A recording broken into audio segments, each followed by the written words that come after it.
protect what He gave us. And see the stars in the night, and their beaming glow so bright, and the moon that guides us all when we take an evening stroll. As we lie in bed tonight, I pray that all will be alright. Soon the birds will start to sing, hope and joyfulness they bring. Ooh, love is all around us, so let's protect what He gave us. Da da da da da.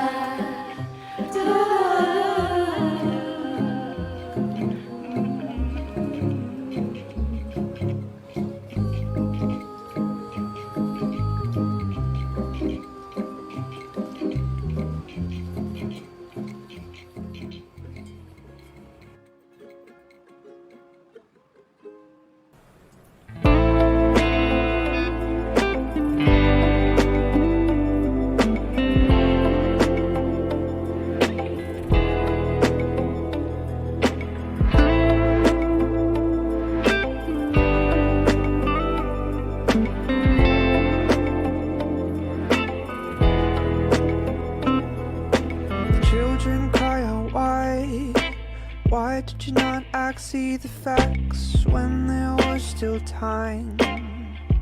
To end our addiction, fossil fuel addiction, dependence on future existence, inventions. Activate, advocate, organize, stand up and join the resistance. There will be a reckoning. Mother Earth is threatening us. There's no other choice. Hear our children's voice. Fire, fire, Earth's on fire. Fire, fire, Earth's on fire. Truth is in the science. No more political defiance. Fire, fire, Earth's on fire. Fire, fire, Earth's on fire. Truth is in the science. No more political defiance.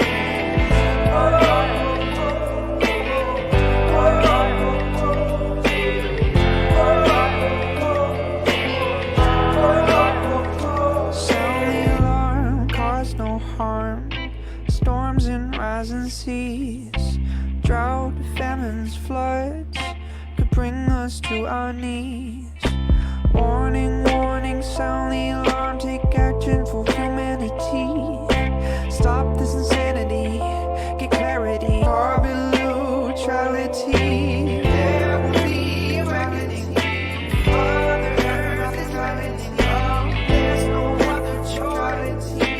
Hear our children's voice. Fire, fire, Earth's on fire. Fire, fire, Earth's on fire. Truth is in the science. No more political defiance. Fire, fire, Earth's on fire. Fire, fire, Earth's on fire. Truth is in the science. No more political defiance. Oh, oh, oh, oh, oh,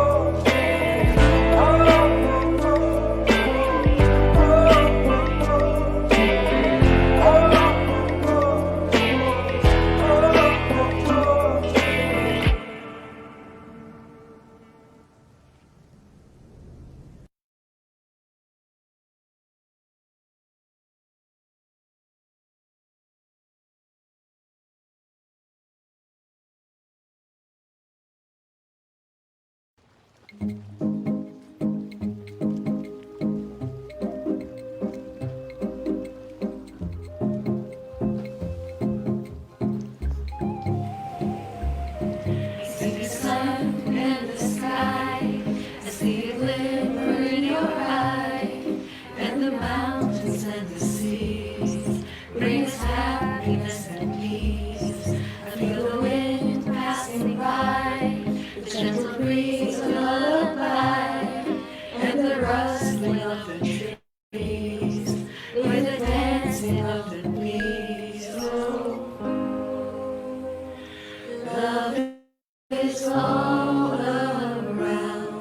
So let's protect what he gave.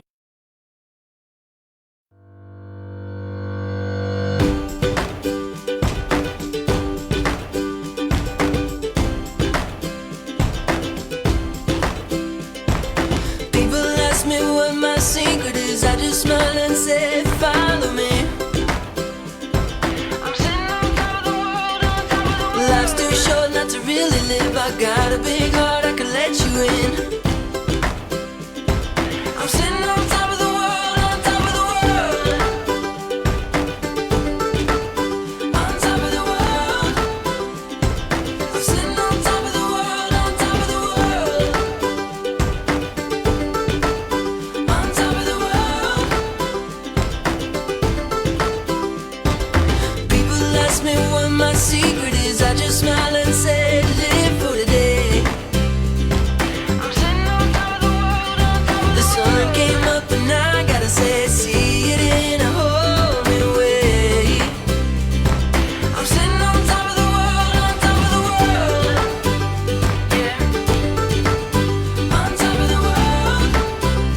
Yeah. I'm sitting on top of the world, on top of the world. Yeah. On top of the world. Yeah. I'm sitting on top of the world, on top of the world. People ask me what my secret is. On top of the world. I'm sitting on top of the world, on top of the world. People ask me what my secret is. On top of the world. I'm sitting on top of the world, on top of the world. Yeah, I'm sitting on top of the world, on top of the world. Yeah. Yeah, I'm sitting on top of the world, on top of the world.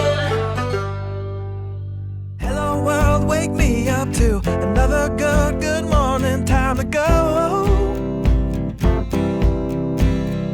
Got that smile upon my face, cause there's excitement in the chase, this I know.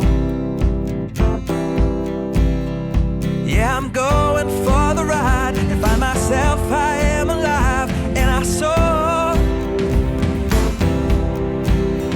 Still I run towards the wind and let the challenge draw me in, cause I want more. Oh, we are all looking for adventure. We are all looking for adventure. We are all looking for adventure. We are all looking for adventure. We are all looking for adventure. We are all looking for adventure. We are all looking for adventure. We are all looking for adventure. Oh, wake up heart and wake up mind, and see the world is yours to find. And with every passing day there's more, calling you out to explore. Get up and go. There is joy found in the race, and I feel it in the place where I'm free. And I simply can't deny it, that I feel adventure calling out to me. Yeah, we are all looking for adventure. We are all looking for adventure. We are all looking for adventure. We are all looking for adventure. We are all looking for adventure. We are all looking for adventure. We are all looking for adventure.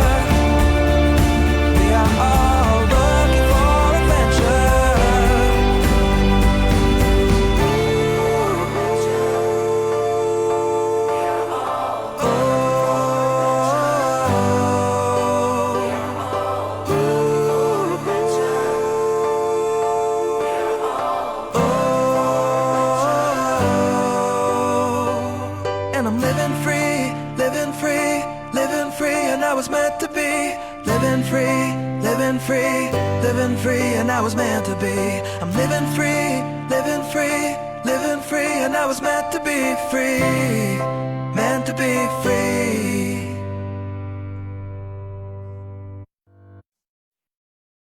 Good afternoon, Pinoy climate reality leaders and environment advocates. Welcome to the 29th episode of Klimatotohanan entitled Be the Change You Want to See, Pinoy climate reality leaders making waves for marine conservation. And I am glad to host today's episode. I am Christine Paula Love Bernasor, the Visayas coordinator of the Climate Reality Project Philippines. And with me is Marisol Tuso, our Mindanao coordinator. Hi, Marisol.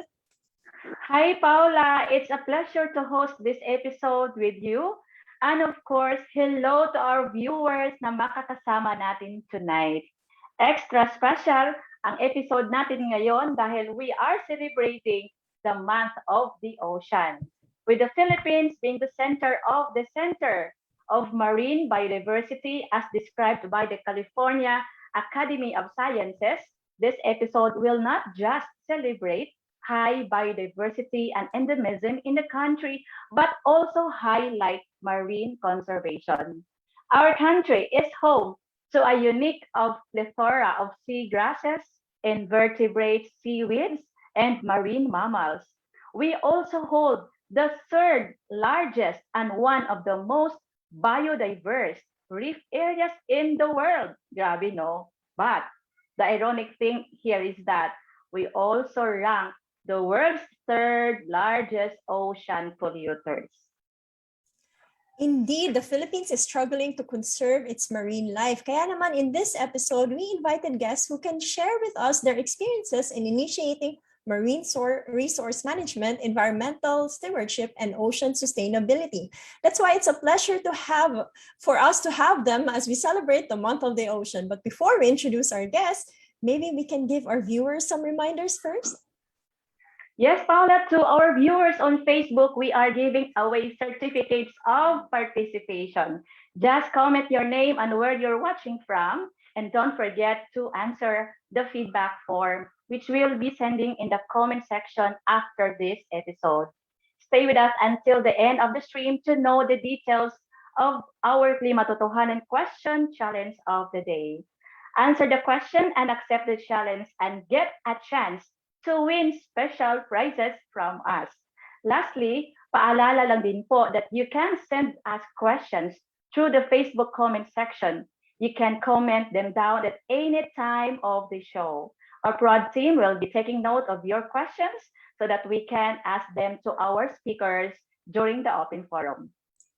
Thank you, Marisol. And before we proceed to the discussion, mag-shoutout muna tayo sa ating Facebook viewers.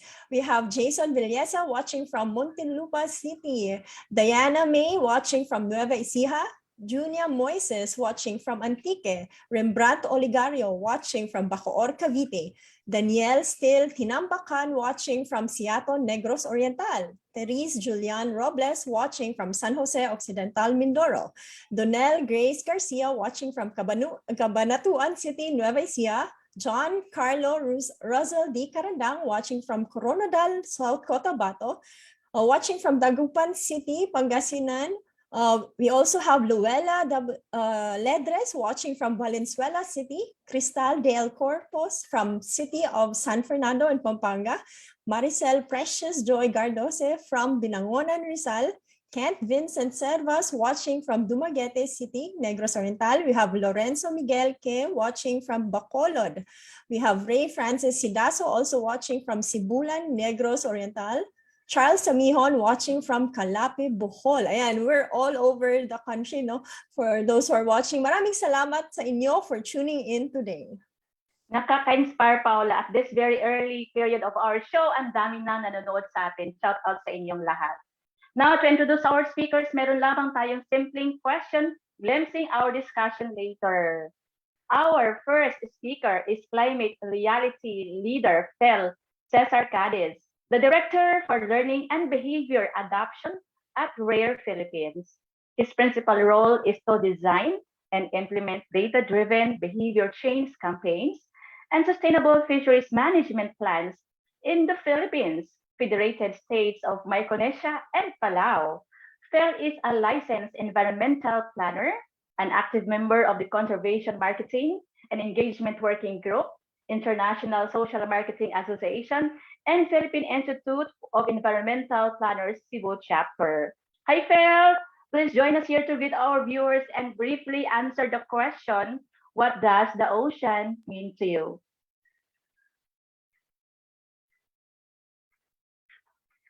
Well, the ocean to me is a place of wonder. No, so I'm actually born in the mountains. No, so my first experience with the ocean, namangha talaga ako. No, so and more that I work with coastal communities, I actually discovered things that made me parang a full person and person that appreciates creation. So all things that we see in nature. So that's how the ocean is for me. It's a place of wonder. Thank you, Phil. Indeed, the more you know about the ocean, the more you realize how wonderful this planet is. Our next guest is an environmentalist advocating for healthy oceans and climate change mitigation. He's also the project manager at Save Philippine Seas and a climate reality leader at the Climate Reality Project. He is studying environmental science and is an oceanography researcher at the Oregon State University. Let us all welcome Harvey Perello. Welcome, Harvey. Please join us here and share your thoughts on our opening question. What does the ocean mean to you? Hi, everyone, and also to all our viewers in the entire Philippines. That's a very beautiful question for me. For me, the ocean, it's my past, present, and future. Because all the things that I have enjoyed in the past, core childhood memories, and even hobbies, all of them are connected to the ocean. So now, I am working for the ocean and our environment. And of course, that is for the sake of our future and the generations to come. So that is why for me, the ocean, it means a lot. It's my past, present, and also, of course, the future. I like that, Harvey. I like when you said the ocean is my past, my present, and my future. Moving on to our last guest, we have Camille Rivera, the co-founder and director of Oceanus Conservation. Frances graduated from Iscasmos Mundus MSc in Marine Biodiversity and Conservation in University of Ghent and a postgraduate of Observational Oceanography in Alfred Wegener Institute, Germany. She is also the Wetland Restoration Steward 2021 of the Global Landscapes Forum and Youth in Landscapes Initiatives and has spoken in COP26 in Glasgow, UK, about the importance of community engagement and ecosystem restoration to promote nature-based solutions. Hi, Frances. Please greet our viewers and briefly answer the question, what does the ocean mean to you?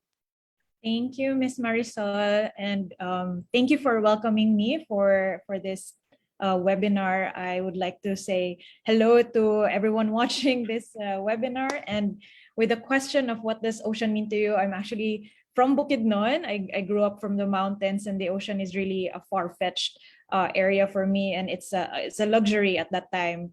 And that's the reason why I went to marine biology during my studies. And so for me in the past, I almost worked with the ocean for almost a decade already. And for me, the ocean is very mystical and very much alive. I think people don't understand how much powerful the ocean is. It's actually absorbing 26% of the carbon dioxide in the whole world.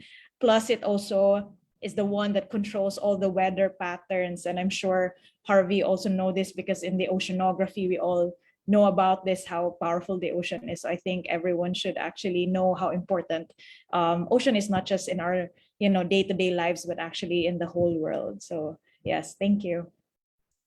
Yes, indeed. And I think a lot of people still need to understand the power behind our ocean. So thank you for that, Francis.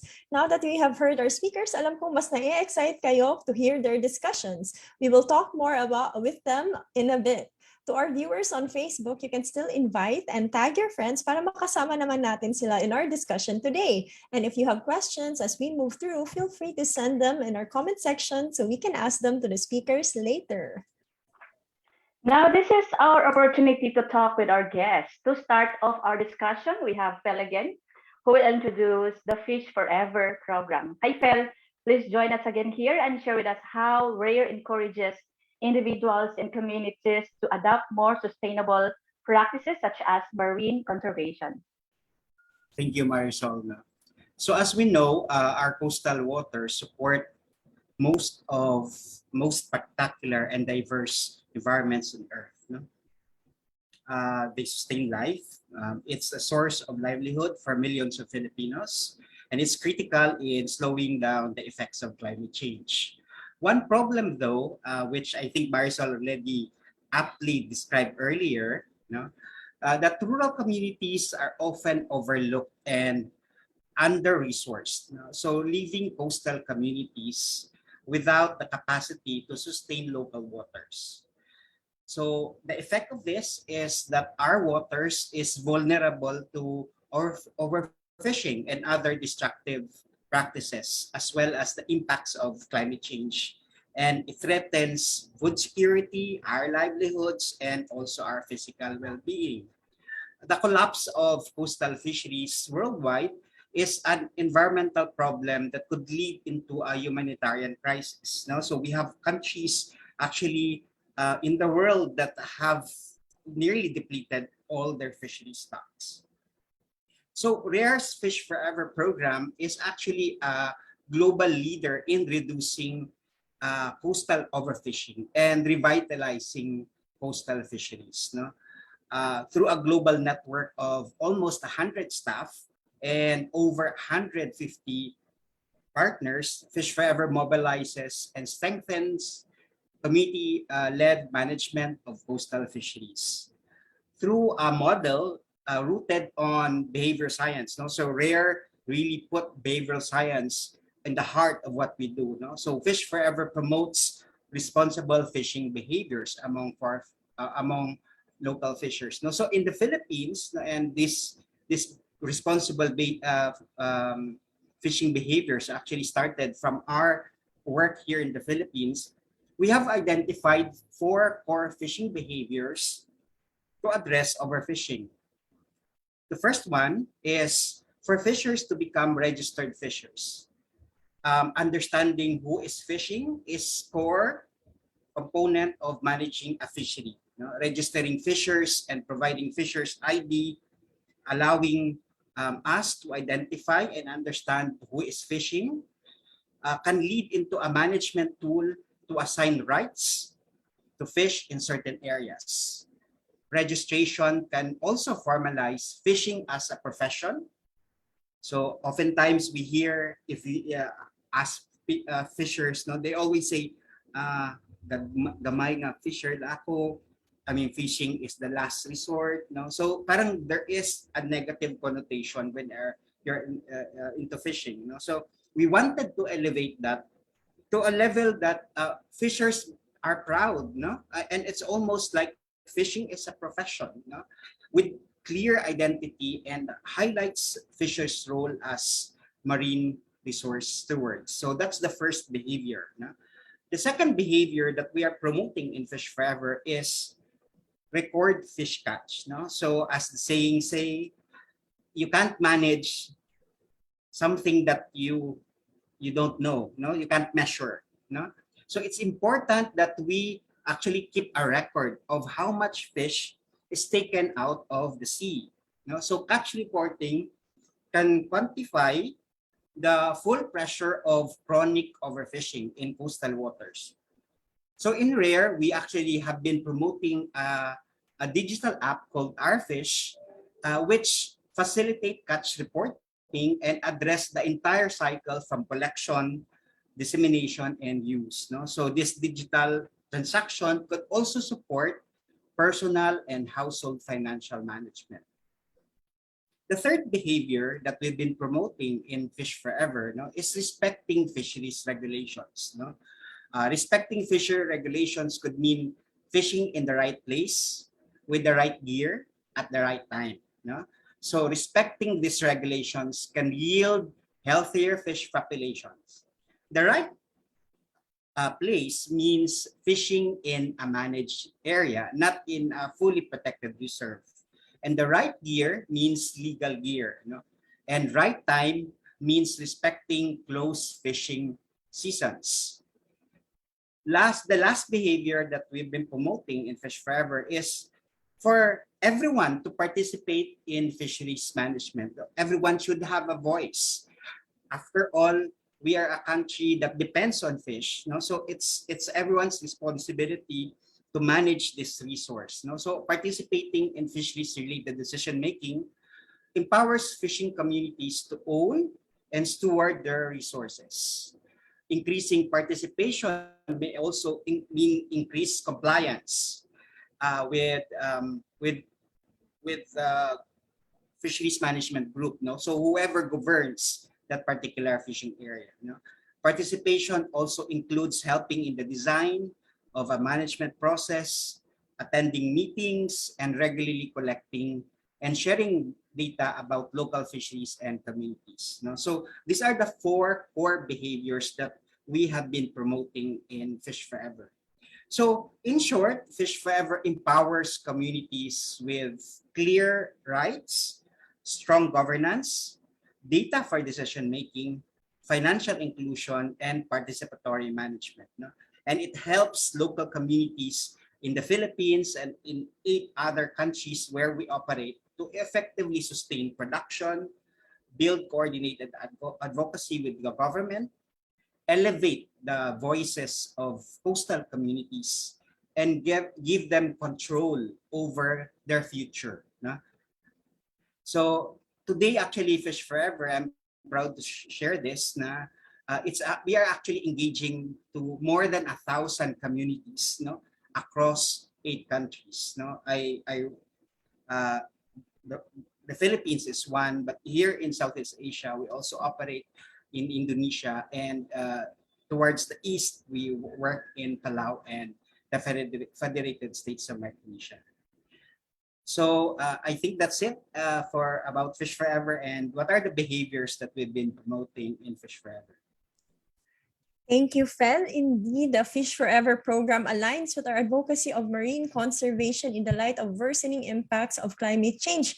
Konting trivia lang din, alam niyo ba that the research shows that more than 60% of Filipinos live along coastal areas. This means that the main livelihood of a large percentage of Filipinos involves aquaculture.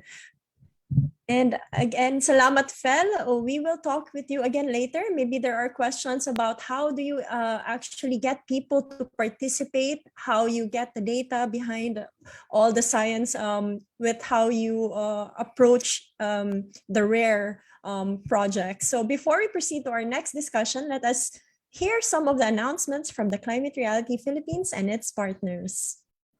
We are proud to announce that Klima o Kalikopan, a series of talks and lectures on climate change and environmental issues in Cebu and the Visayas and Mindanao regions, will officially air its first episode entitled Pagprotekta sa Kalikupan Sulod sa Trabahoan. The episode will highlight environmentally conscious workplaces and institutions for their initiatives to observe green practices and implement environment-friendly mechanisms and policies. Catch the first episode of Klima o Kalikopan on May 19. That's tomorrow, Thursday at 5 p.m. The webcast will be streamed on TCRP's Facebook page and the Facebook pages of Cebu Technical University, Premier, and DEFCON Cares. Yes, also join us this May 20, Friday at 9 a.m. on our very first episode of Stories for a Better Reality, a monthly webcast series that seeks to tackle climate issues and promote collaborative actions through the lens of the youth. As we celebrate the International Day for Biological Diversity, our first episode entitled Biodiversity and Climate Change, Anong Connect, will center on the alarming impact of climate change on biodiversity and discuss ways to protect and restore it. Tune in to our Facebook page for more details. And then the Climate Reality Project Philippines is inviting you to the 6th installment of our Klima Pandayan workshop series entitled Communic Ocean SK, How to Engage and Write Letters to Leaders. That's going to be on May 23 at 6:30 p.m. These virtual workshops will highlight how letter writing can be an effective communication tool for climate and environmental advocacy. Check our Facebook page to know how you can register. Para naman sa ating mga viewers mula sa gitnang Luzon, panoorin natin ang video na ito mula sa CLTV 36 na isa sa mga media partners ng ating Klimatotohanan webcast. Take full advantage of the power of TV and digital media when you advertise with CLTV. Through CLTV, you can now have your very own TV commercial for your business at a reasonable cost. And not only is your business authenticated by a reliable and trusted TV station, you can also reach our captive audience through CLTV's various digital media platforms at the same time. Contact us to avail of these exciting advertising opportunities.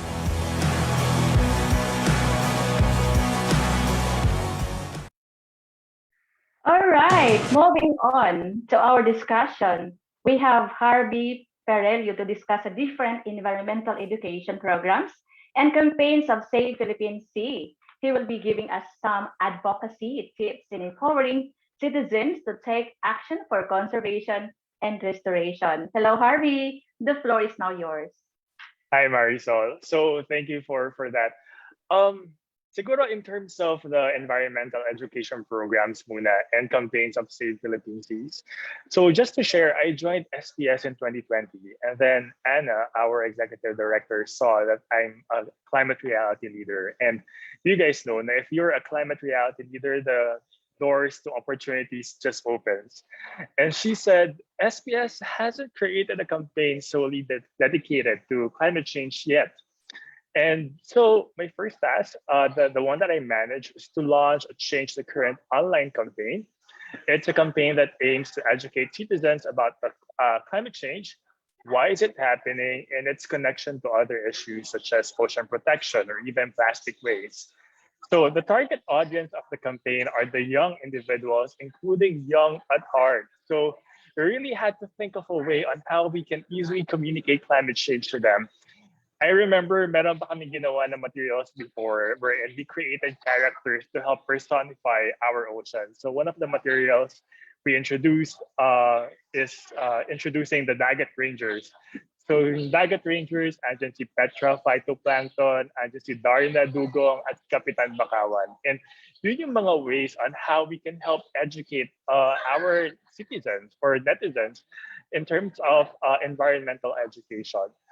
We also created Earth Education Kits. So Earth Education Kits, imagine yun na lang siya para siyang STEM kit. It's a box.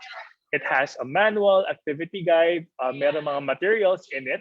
Tapos, ang target audience naman ito are the informal and formal educators. So when we say informal educators, we're talking about educators from the development sector, yung mga wala sa academy. And then the formal educators naman, of course, sila yung mga nasa academic institutions. So the goal of Earth Education is for the educators to be able to create their own eco-learning space, regardless of their setting. May it be online, may it be in far-flung areas, may it be face-to-face class environment. The goal of Earth Education Kit is to improve conservation literacy. So last year, we distributed it to 50 educators, and that has been instrumental in teaching certain topics such as, let's say, for example, energy and water conservation, solid waste management, and of course, hindi mawawala yung ocean pollution. So those are some of the initiatives at the moment. I think meron pa akong ibang pwedeng i-share, but I'll probably share them later as we go through the discussion. And thank you, Harvey. I love that you have a creative way of relaying about climate change. And I have to give it to Save Philippine Seas for having a very innovative and creative education programs, not only for the formal educators, but even the informal ones, to promote ocean literacy to the youth and even to educators themselves while instilling leadership skills and advocacy. We need more people to connect talaga with nature, especially our seas, to understand its significant problems and to develop viable solutions. Salamat, Harvey, for sharing your efforts with us. And now we are on to our last speaker for tonight. We have Camille Rivera, who will introduce us to the works and initiatives of Oceanus Conservation in conserving and restoring blue carbon habitats in the Philippines. Let us now welcome Frances. Please join here. Hi, thank you, Miss Marisol. Can I actually share the screen? Because I actually prepared.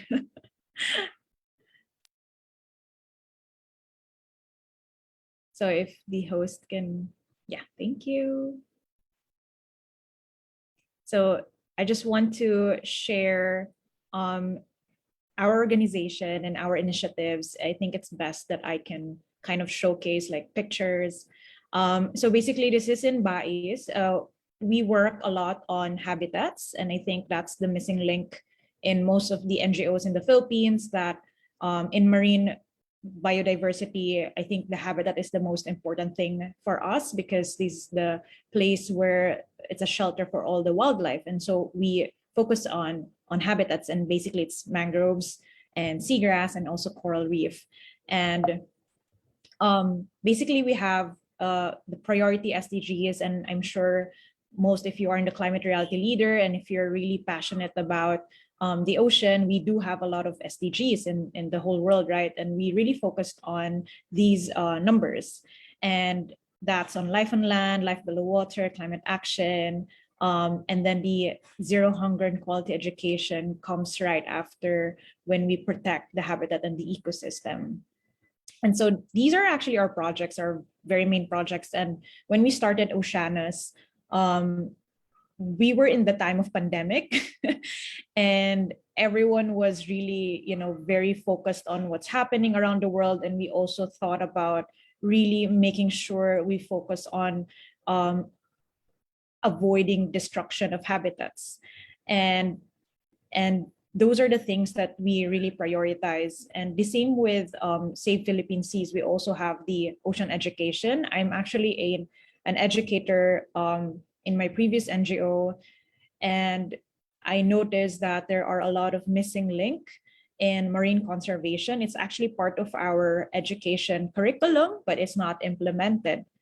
And so when I was partnering with Department of Education, I was only given 1 hour a week with the public schools that I'm teaching in Negros Oriental. And also, I came from the scientific background. So I was a researcher, and now I'm in the NGO field. So it's very different that we need to bridge the gap of scientific education to the public participation. So that's something that we're also very advocate about. And also the project score, which I'll talk to you more about it.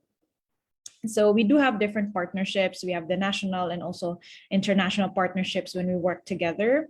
This is a very short presentation that I provided, but we're assisting 240 hectares of mangrove forest, and it's 3 project sites now. It's actually 4 currently. We're working with Zamboanga Sibugay. And with mangrove conservation, it's not just planting. We do have a long-term partnerships with our communities and local government. And in fact, in Caguay, Surigao del Sur, it's already in the legislative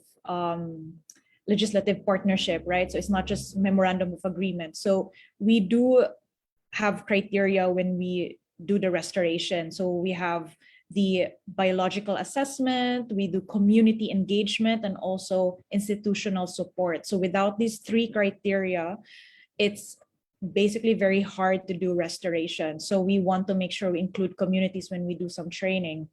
And so one of the sites is actually one big issue in the whole Philippines is the abandoned, unproductive, underutilized fish ponds. That's not producing food security to the people, and as well as it's affecting deforestation in the whole country. So it's something that we're really partnering with a lot of people, especially some data scientists as well. So that's ongoing project that we have.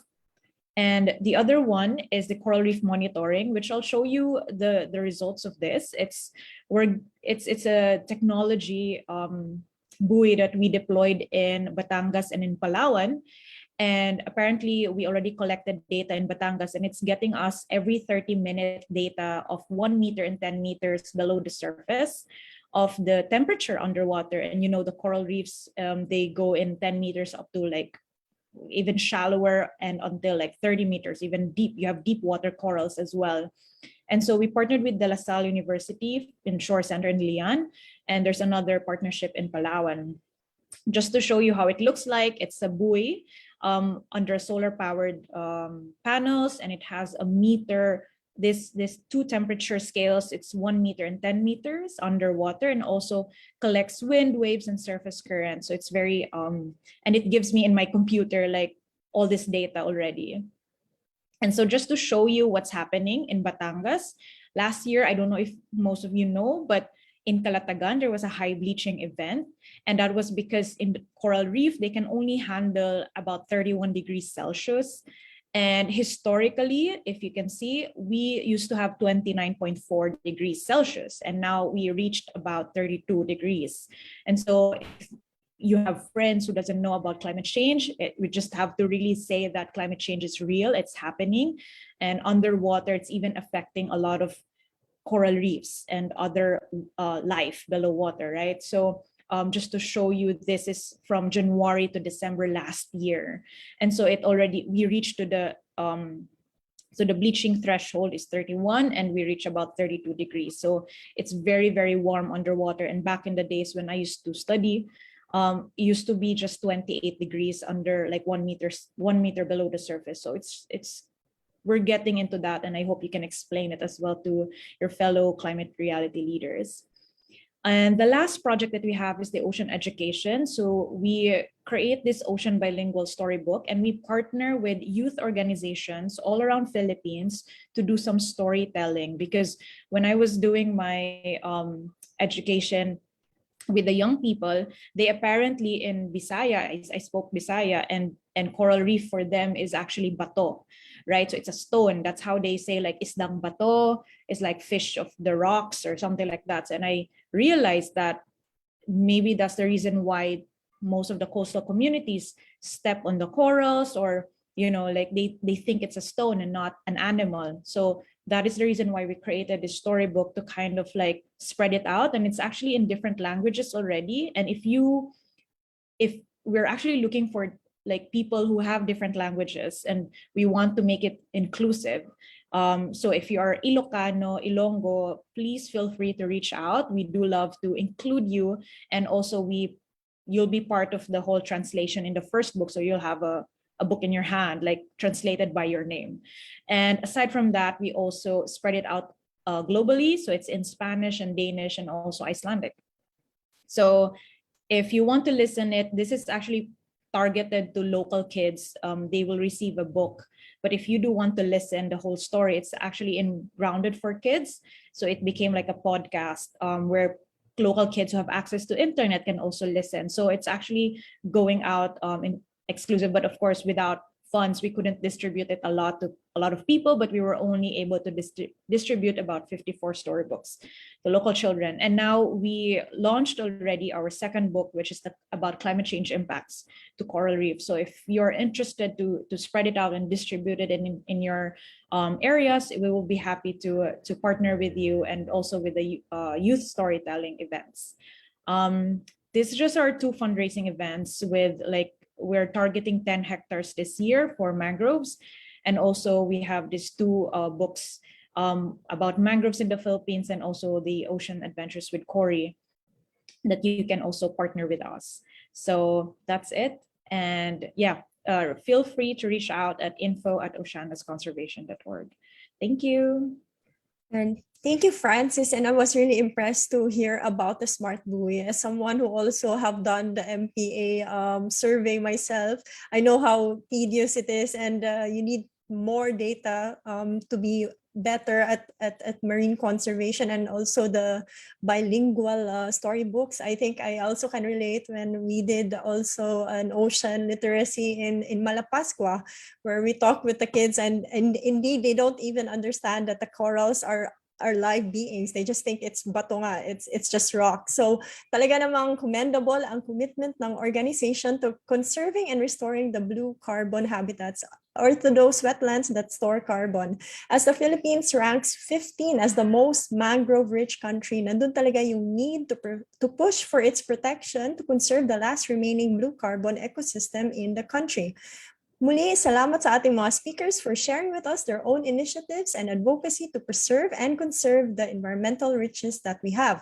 To our viewers, please stay with us dahil we will have our chance to ask questions to our speakers. Kaya naman, just type your questions again on the comment section and we will raise them later during the open forum. In the meantime, let us hear more of the announcement from the Climate Reality Philippines. We are calling climate advocates, writers, and poets to join When is Now, a global creative collaboration for urgent climate action. Organized by the Agam Agenda Climate Vulnerable Forum and Institute for Climate and Sustainable Cities, When is Now is an open, evolving call for creative expression and collaboration to demand for urgent climate action. All you need is a seed of an idea, a string of words, and your willingness to share your experience, as well as acknowledge and respond to others' experiences of the climate crisis. To learn more about this initiative and how you can submit poems and seeds of creative climate action in many different forms, visit whenisnow.org. Altogether, Agam Agenda will be interweaving lines of poetry into a web that stretches across the planet, asking when and demanding now. We would also like to invite everyone to order your copy of Harvest Moon, Poems and Stories from the Edge of the Climate Crisis. Harvest Moon is an anthology of loves and lives of stories that thrive at the borders and edge of the climate crisis. The book features over 50 award-winning and emerging writers, photographers, and artists across Africa, Asia, the Pacific, and Latin America. In keeping with the vision of a beautiful yet accessible book for diverse readers, the Agam Agenda and in the Institute for Climate and Sustainable Cities are offering this limited Philippine edition at a significantly marked down price.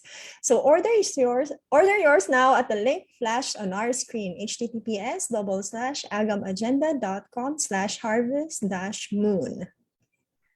At this point, we would like to announce those with the winning answers to our Klimatotohanan question from our last episode. Congratulations to Tin Gaida, Mark Jude, Laniog, Ritwita, and Diana Balani. Congratulations! Climate Reality Philippines will coordinate with you for your prizes. For this week, our Klimatotohanan question is, as citizens, how do you plan to support the conservation and preservation of marine resources in the country? Comment your answers down and we will randomly choose 3 winners to receive special prizes. We will announce the lucky winners in the next episode. Yeah, and so don't miss that opportunity to just comment and win a prize. So we are looking forward to reading all your answers. And now, before we proceed to our open forum, ayan, shout out muna tayo sa mga active natin ng mga viewers. We have Marilyn Rose Sakdalan watching from Malolos, Bulacan. Donna Ampon Padada from Davao del Sur, John Lloyd Villegas watching from Zamboanga City. We have Tatiana Binoha watching from Talisay, Cebu. Hello sa mga taga Cebu. Graciela Francine Sia watching from Bacolod City, Negros Occidental. We have Crisel Dicen from Cavite. We have Mark Lloyd John Villarin watching from Valencia City, Bukidnon. We have Jessie Linaban Cabalida watching from Cebu City. We have Kyra Joyce Lilang watching from Palawan. We have Liwayway Memji Cruz of PUP Santa Mesa, Manila. We have Agnes Joy Aurelius from Davao City watching from Ginubatan, Albay. We have Arnel Cabanatan watching from Pateros. We have also Maria Cristina Chavez watching from Marinduque and Pieta Di Meki watching from Southern Leyte. Thank you again for staying with us. If you have your questions to our speaker, just keep sending it through the comment section and we will ask them during our open forum. Tama, Paula. We are now going to proceed with the open forum of our episode. For our speakers, Paula and I will read the questions from the comment section. If it's not directed to a specific speaker, the floor is open for anybody from our guests to answer. Now, let's take the first question.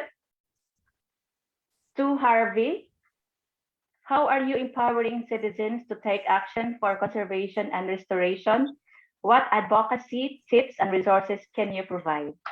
Harvey? Thank you, Marisol, for that question. So, Save Philippine Seas has several programs, but our efforts have been always rooted in our organization's core principles, which are to engage, educate, and empower. But allow me to focus on one of the programs that we are championing connected to climate change. So, we launched Change the Current. So same name ng online campaign kanina, but this time it's a climate adaptation and mitigation training program for adolescents in partnership with UNICEF and the Department of Education.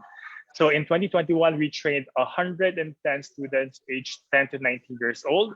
And the goal is for them to better understand the science of climate change and what we can do about it.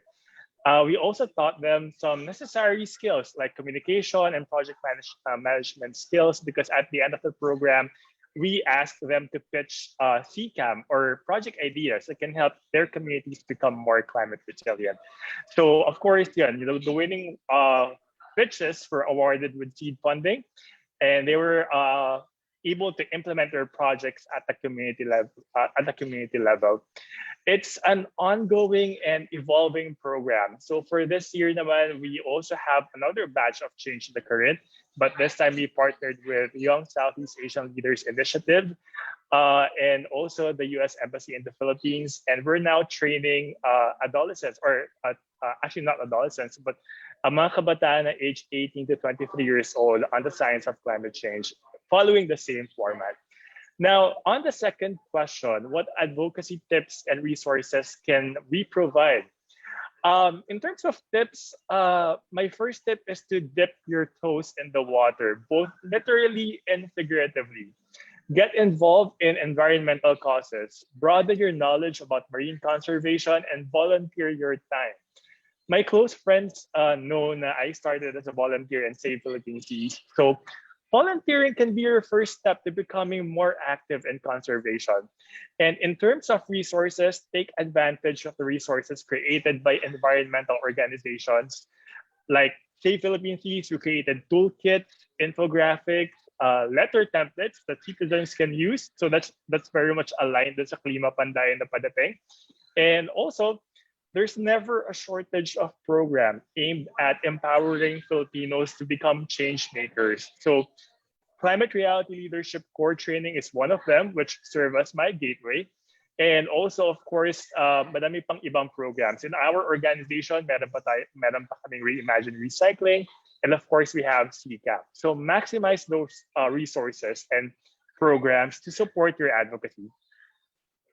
All right, that's awesome. Dip your toes in the water. Thank you, Harvey. Thank you, Harvey. And so also we have another question. This is coming from an organization member. We have Charles Tabuada. He's saying, good day po. Can I be part or collaborate with you as a founder of Earth Warriors? I will be glad to be part of your organization. And also I want to expand my organization. So I think Fel and Harvey might want to also share how they can be part or connect as for the youth organizations that are interested as well to maybe be involved in RARE or Save Philippine Seas project, as well as also with Oceanus. Maybe you want to answer these. I think maybe Fel or Harvey first. Thank you, Paula. No, so RARE, actually, we don't really have a youth engagement program. Our target audiences are all mostly fishers and fisher communities and local government units. But we do have internship, especially those that would like to know more about the science of behavior change and also understanding our communities. No, so every summer we entertain creative designers, social biologists, sociologists, and biologists, marine biologists, and we bring them to our sites, especially in sites where we need parang fresh ideas, no? So our currently our presence in the Philippines are concentrated in the Tanyon area.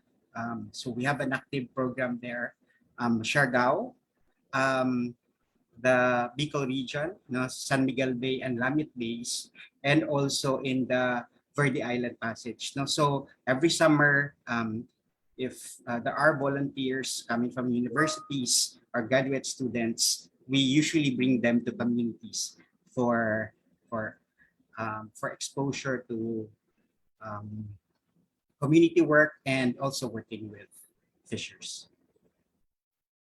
Also, just a follow-up lang siguro, Fiel. For those, how about for those of fishing communities that are interested to be part of RARE? How do they go about to be part of the project or the Fish Forever project? Is? So we do appreciate that there are many places in the Philippines where addressing overfishing is an issue. You know? So they can reach out to us via our page www.rare.org to know more about the programs. We do provide trainings for communities in terms of basic profiling, understanding climate science, promoting sustainable fishing behaviors. No, so while we focus on certain geographies lang, but our trainings and other community outreach program can actually also benefit other sites, no? Other communities. So you can reach out to us via our page, our website. Okay, how about for Save Philippine Seas? So Harvey, how do they expand their organization and be involved also in the Save Philippine Seas?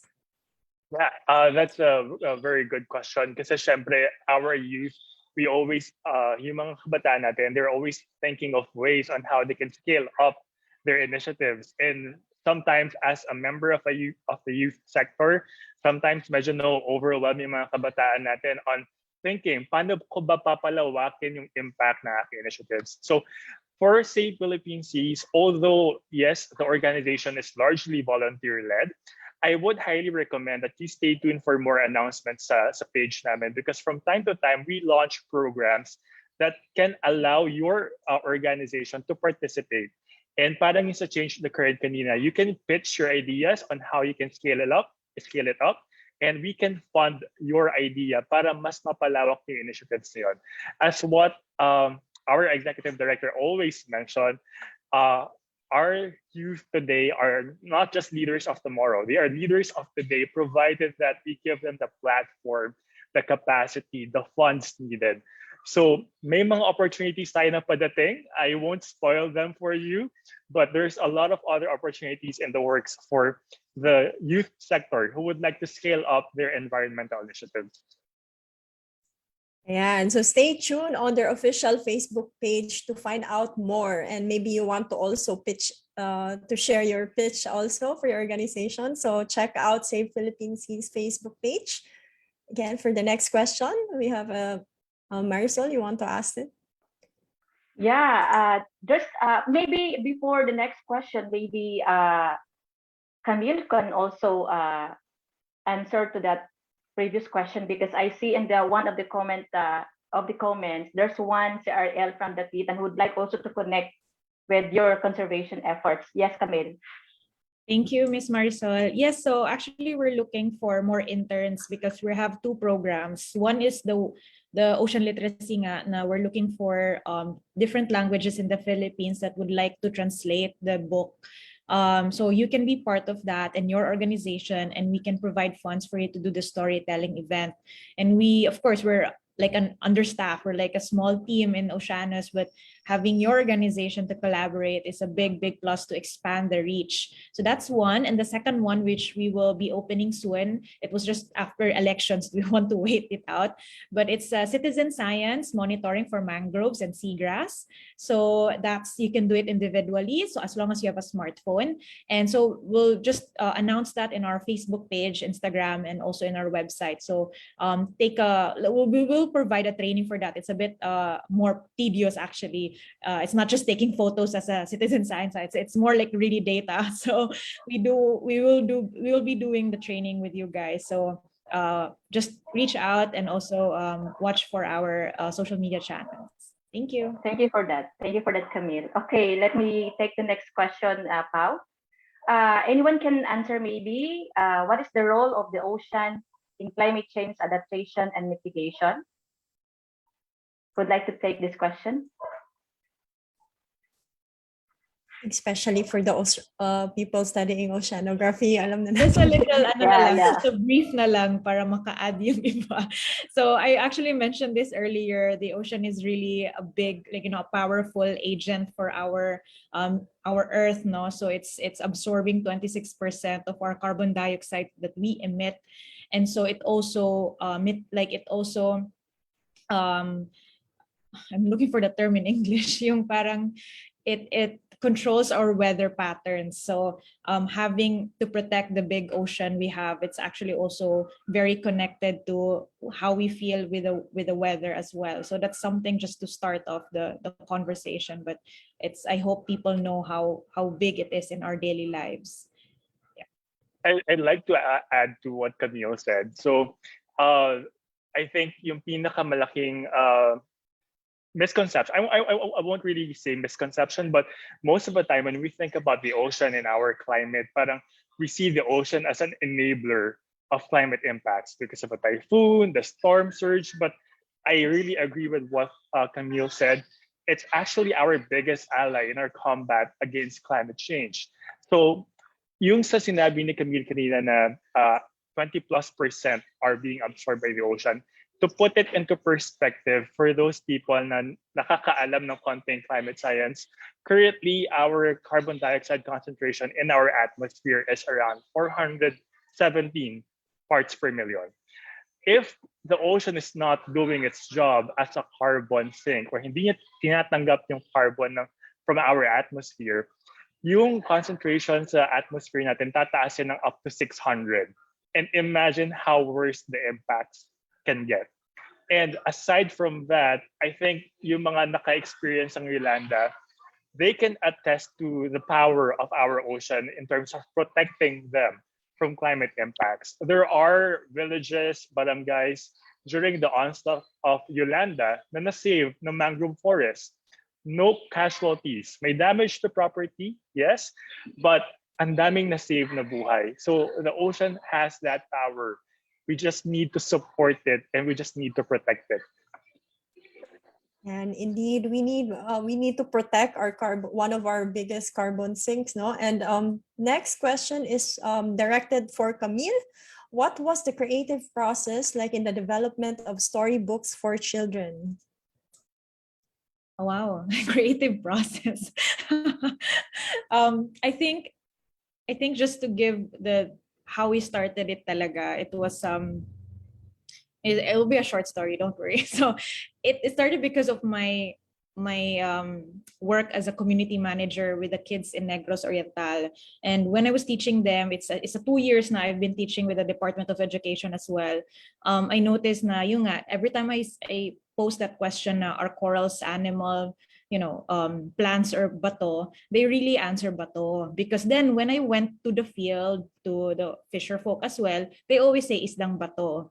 So all of these things come into place na parang they really understand it like that. And in my head, is it the reason why they don't protect it? Is it the reason why they step on them? I just observe it from I'm not the person who's like, oy, bawal yan, yung mga ganon. I'm usually just observing muna how what are their actions, right? So yun, and then later on during the pandemic, I asked my friend na would it be nice to have that storybook and deliver it to the local kids. And when we partner, so we created that storybook. Of course, I was with my coral reef friend, so she specializes on corals. Ako, I would specialize on mangrove. So we came together to deliver that book.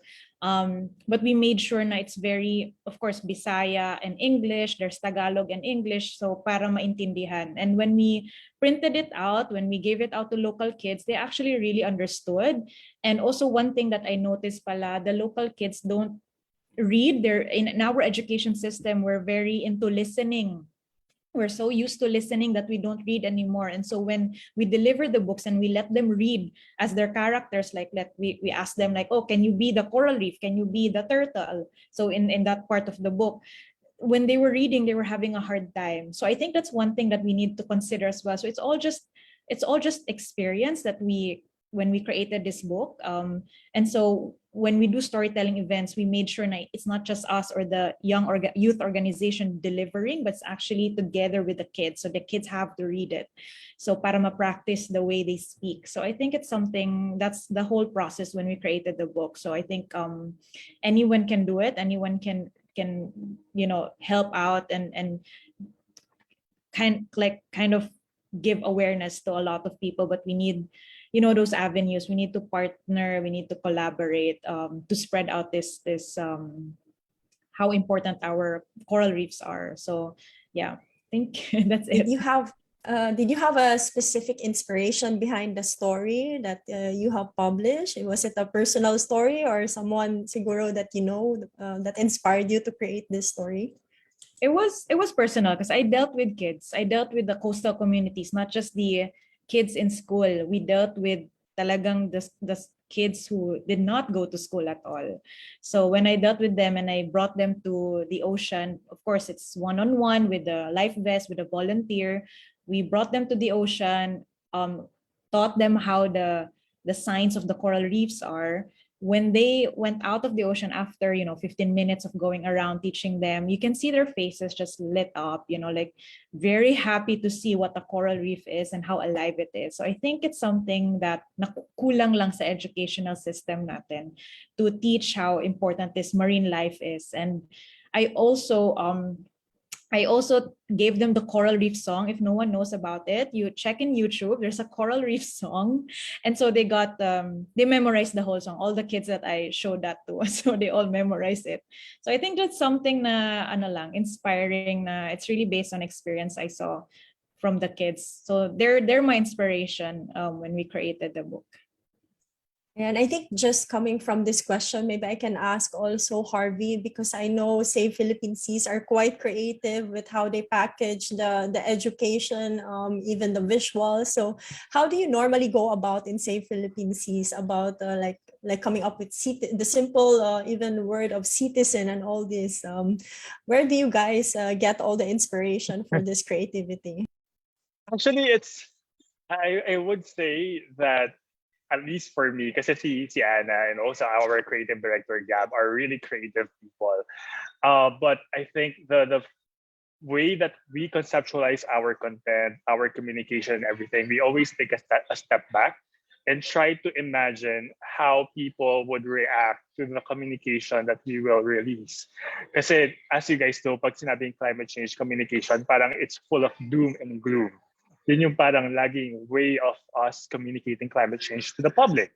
And although to a certain extent it has been effective, syempre nawawala na yung kumbaga effectivity niya, nagiging manhid na yung mga tao. And we have to think of ways to tickle their minds and also engage their thoughts about what we must do to address climate change. So dun pumapasok yung creative juices ng mga tao within the organization, wherein we brainstorm, we talk about, ano ba hindi pa nating nagawa? Or ano ba yung nagawa ng ibang organizations that maybe we can mirror or we can improve.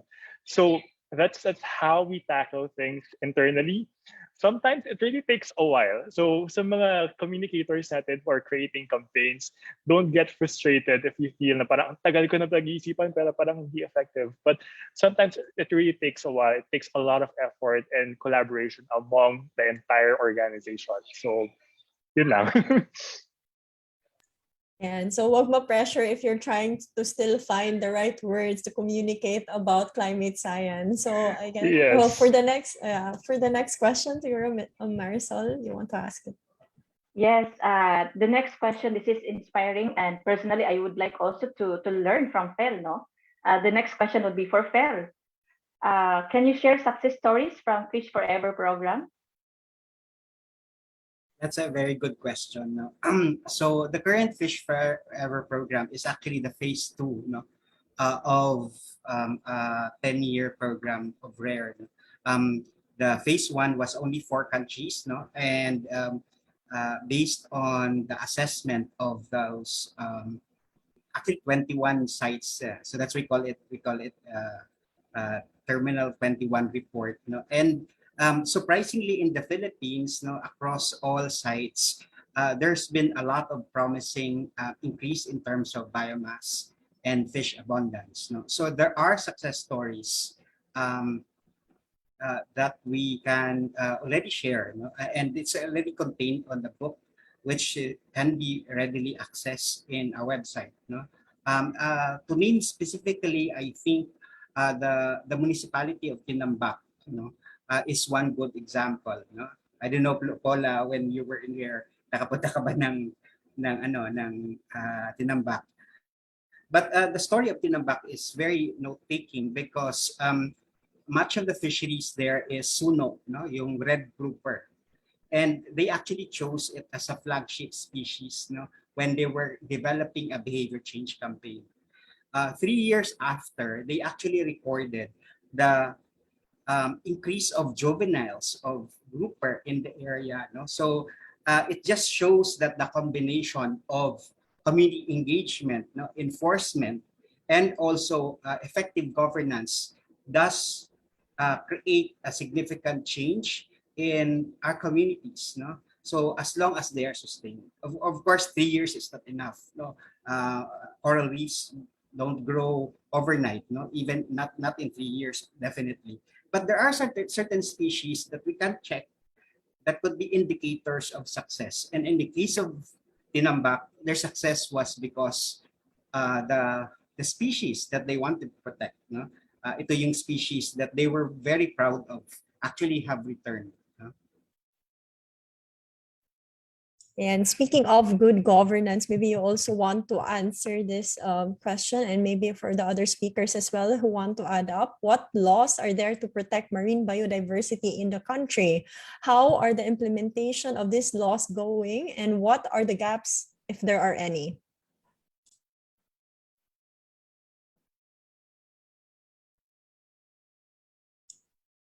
There. So what are the laws to protect biodiversity in the country, and how are the implementation of these laws going, and what are the gaps, if there are any? Siguro, Fel, you want to start it off since you are quite exposed to about governance and implementation. So sabi nga nila, the Philippines have some of the best environmental laws in the world. No? We are really good in laws. So there are a lot of laws. No, so there is of course the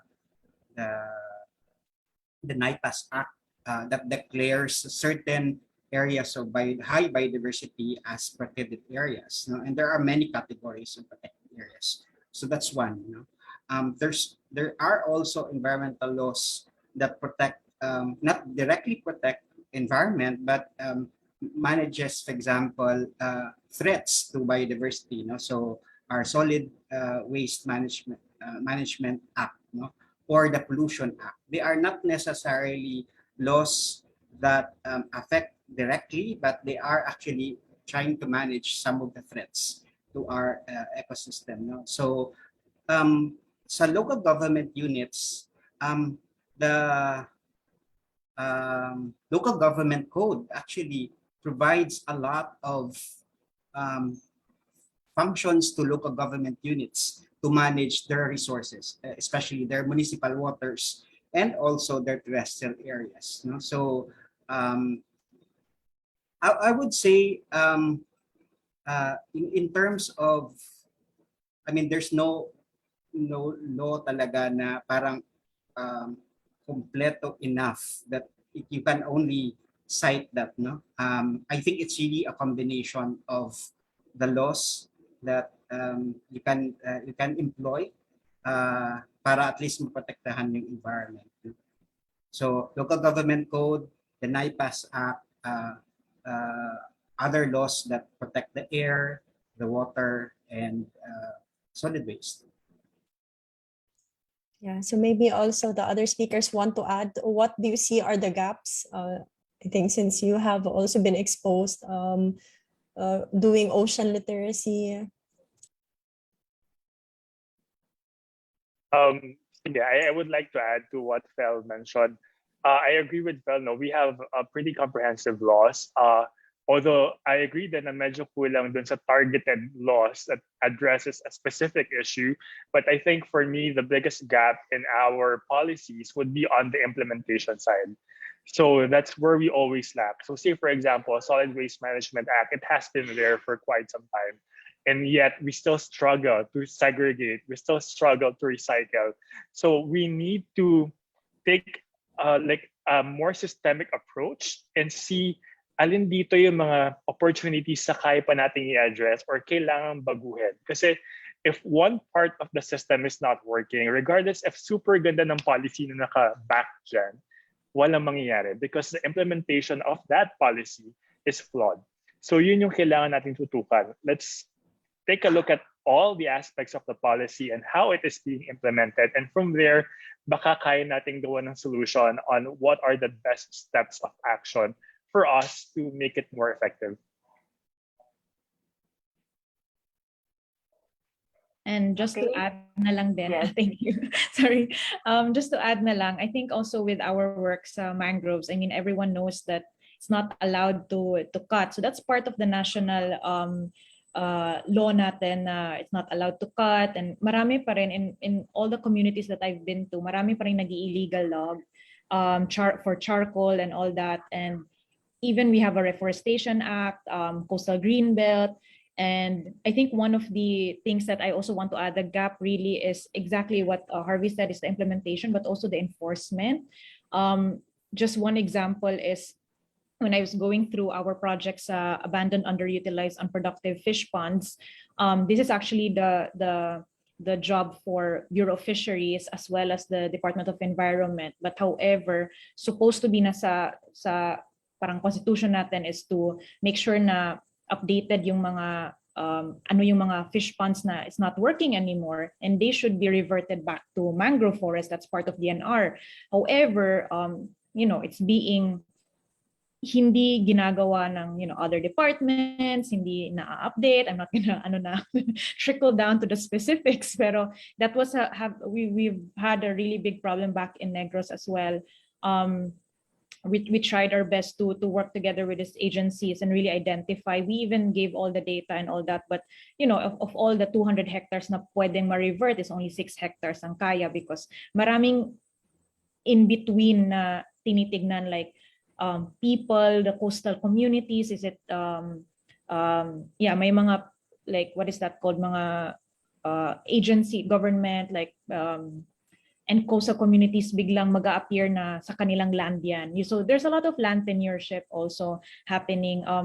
And really the enforcement, I remember in just another example sa Negros nga, was like when I was working with mga coastal dagat, mga bantay dagat, it's really depending on the sites. For example, in Bais, they are given like 200-300 pesos a day to like magbantay. But however, in really small villages like Zamboguita, where I work with, they are only given 100 pesos a day. So I think it's really looking at those na parang people need to survive. And do you think na, with less subsidies from the government, are we really making sure we're protecting the site? So there's a lot of mga hidden things that we don't know, and really the enforcement and implementation nga was something that needs to be looked into. So yeah, I agree, Camille, Harvey, and also Phil. Actually, the challenge is really on the implementation and enforcement. When the management of the municipal waters, which includes habitat management, is actually a mandate of the local government unit. So doon talaga yung challenge. So anyway, let's move to the next question. This is about climate change action plan. No, is marine resource management currently integrated in the government's climate change action plan? What government agencies are currently handling programs related to this? Anyone can answer? Phil, do you like to take this question? Can you repeat, Marisol, the question? Sorry. Is marine resource management currently integrated in the government's climate change action plan? What government agencies are currently handling programs related to this?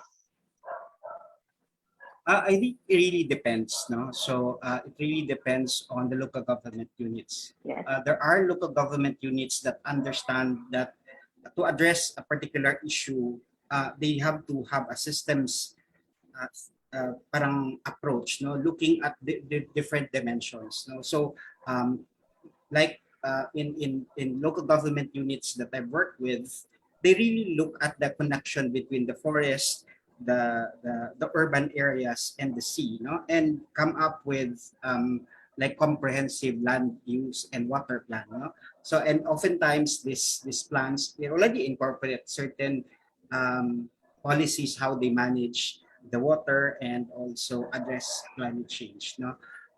Local government units are also mandated to come up with LCCAP, no, the local climate change adaptation plan, no.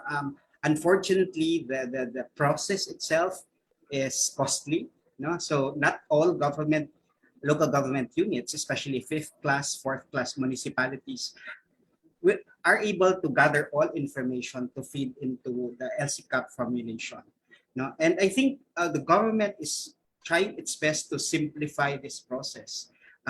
As we know, it is one of our commitment sa international conventions for us to actually contribute to climate change adaptation, no? So I think my answer to that question is depende sa local government units. What I know of, most LGUs wouldn't have LCCAP nor a comprehensive land use and water plan. They will have a land use plan but never water, no? So it's very few LGUs lang in the country that have that holistic approach. And you know, you cannot fault them. I mean, it's expensive, it takes a long process, no.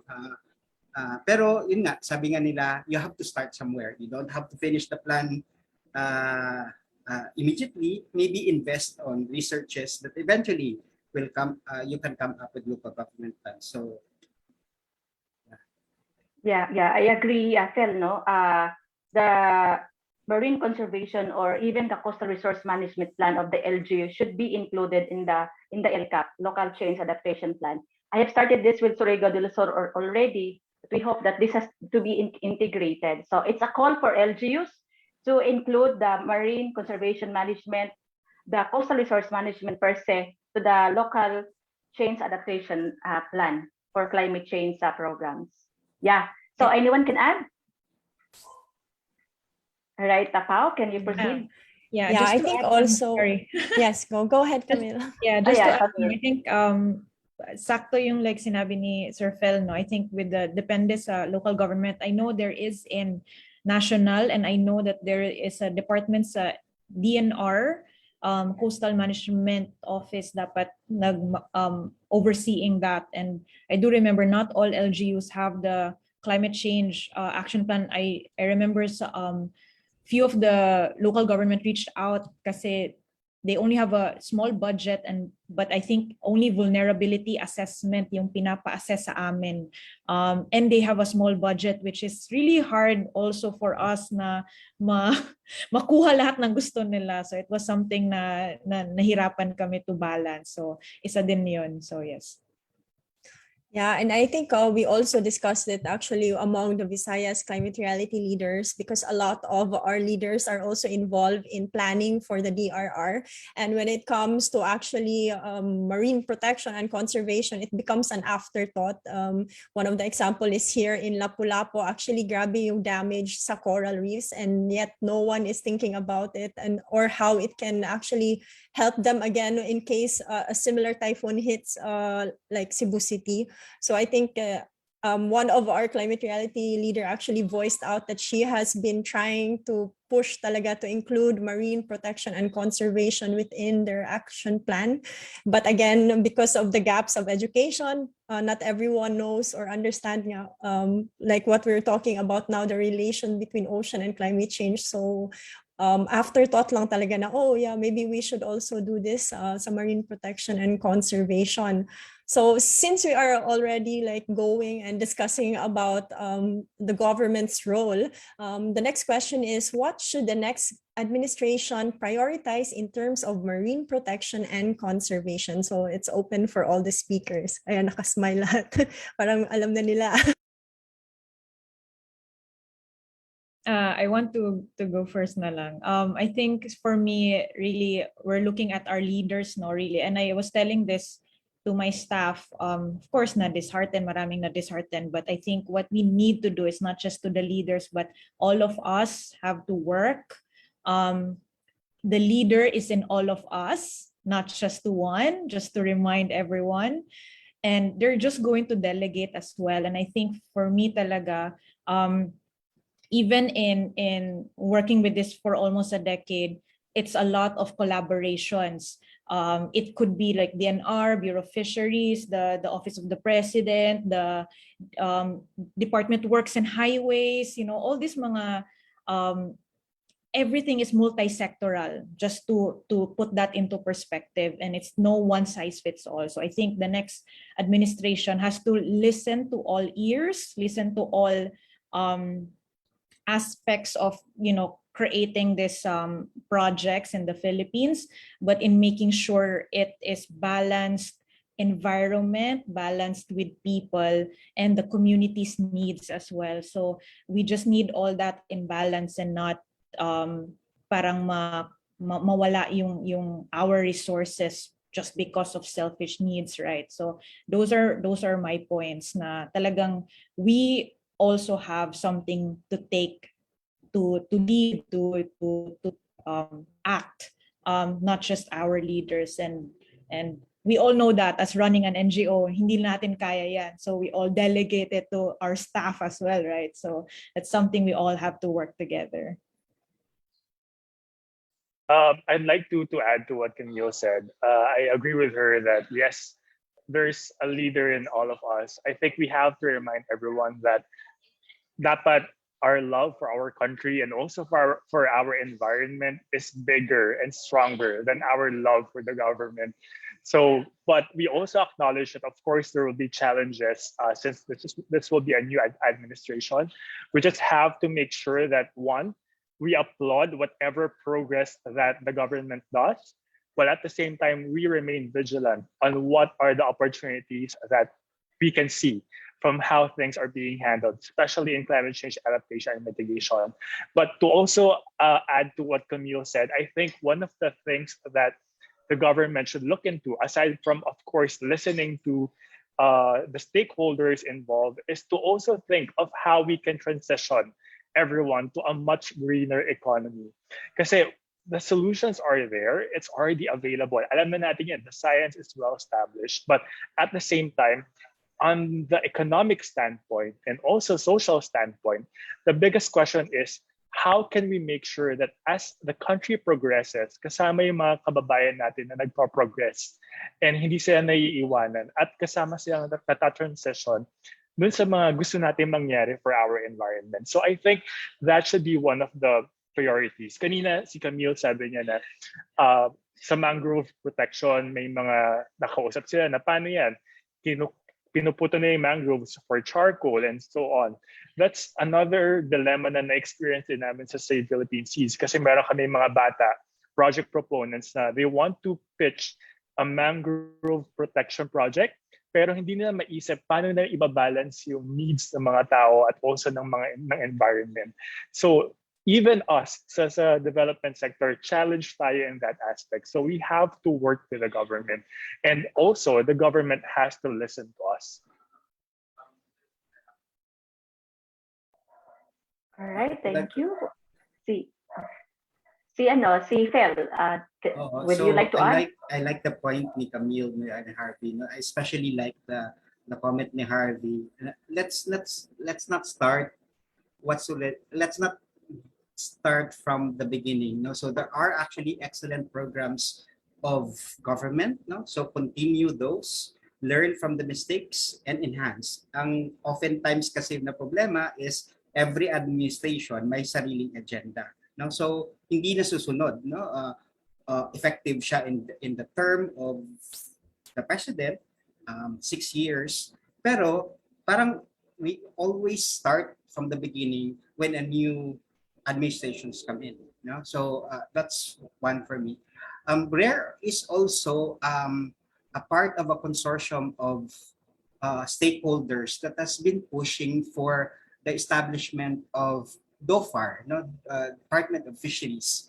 Kasi surprisingly, in the rest of Southeast Asia, tayo lang yung country na ang dagat and fisheries is not a full department. It's just a bureau, no? And we know that when it's just a bureau within a bigger department, it has lack of resources, manpower, no?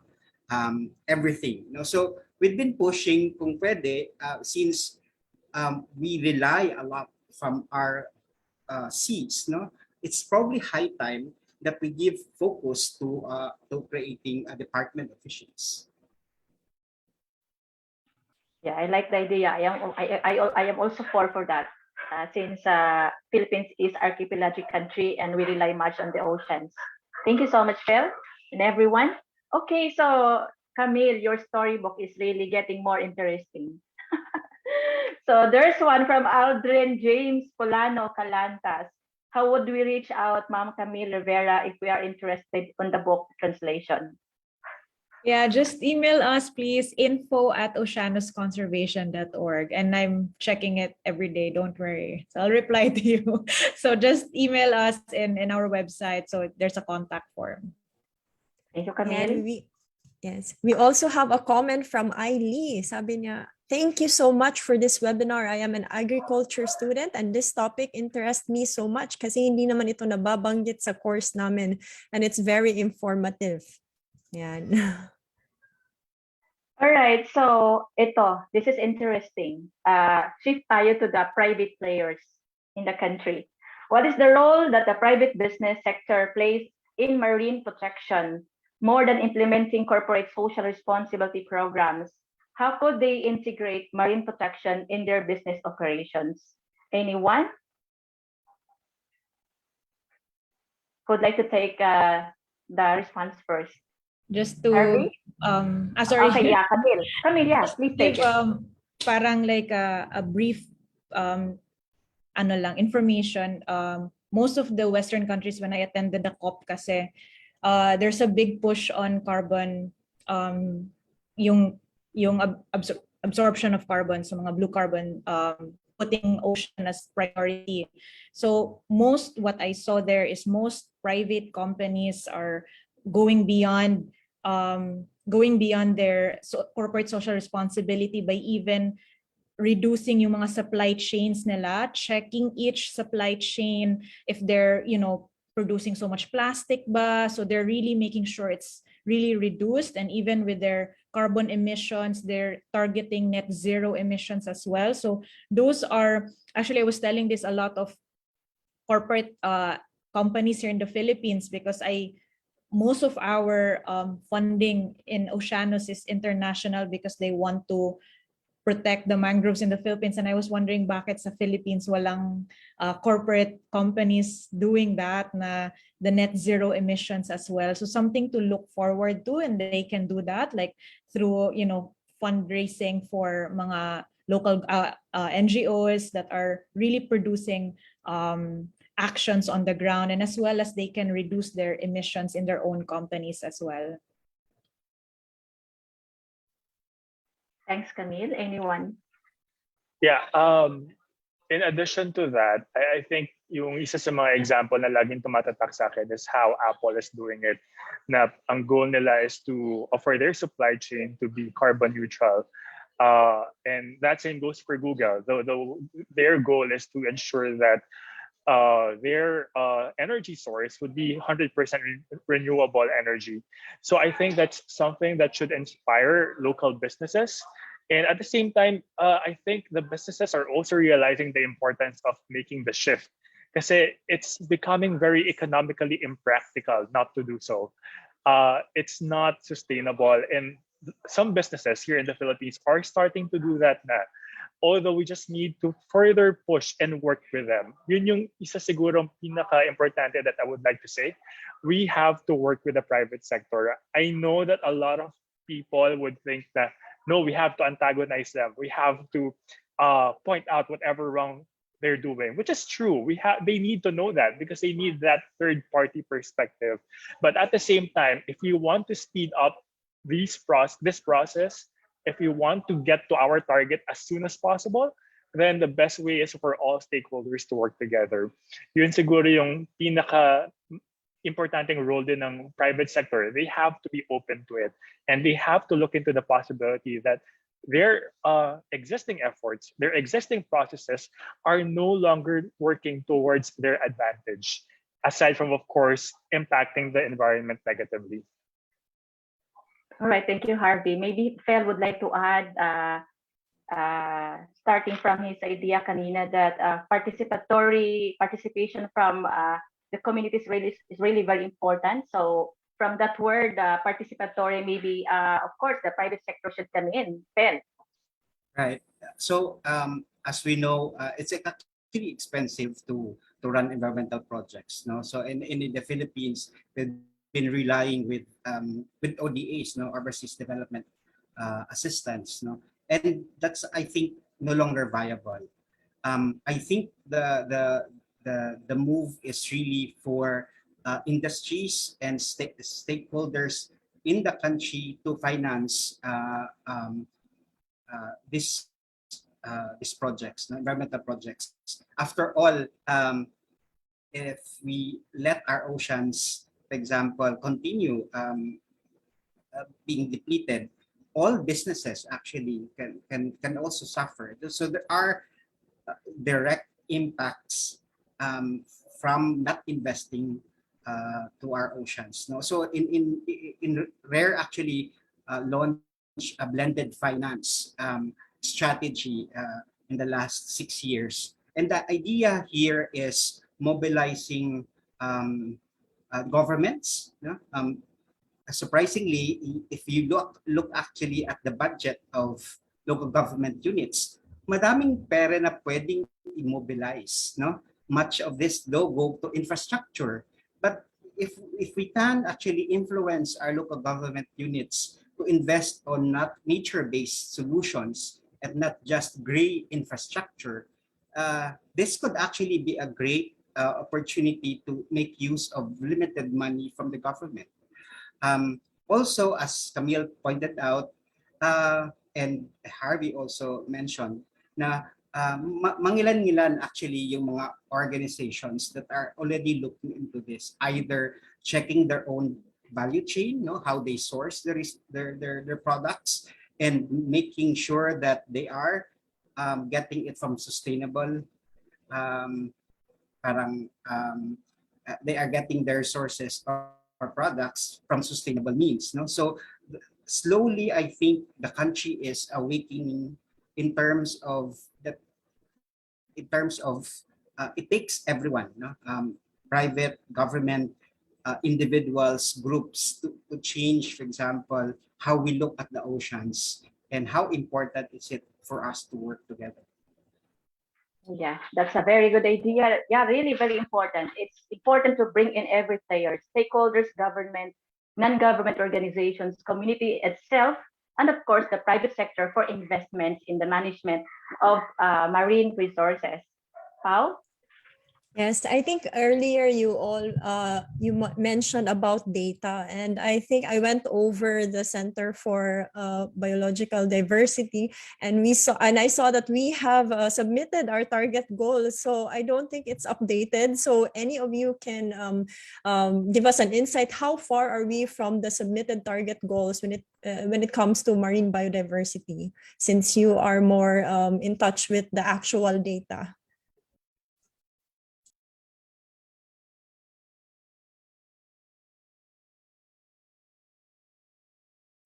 So maybe anyone can answer about it. And also, what are the struggles when it comes to data gathering in the Philippines? What are the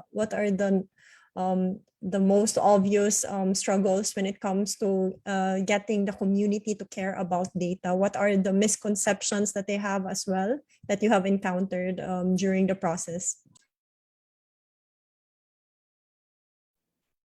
So I'm not so familiar in terms of how far tayo in terms of our target, but I think if we look just on the available data now,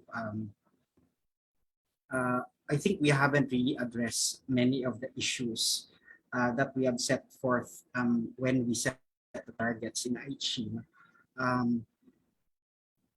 And I think there's a lot of things that we still need to do. So prior to marine conservation, actually, I worked with forest ecosystem in the Philippines. No?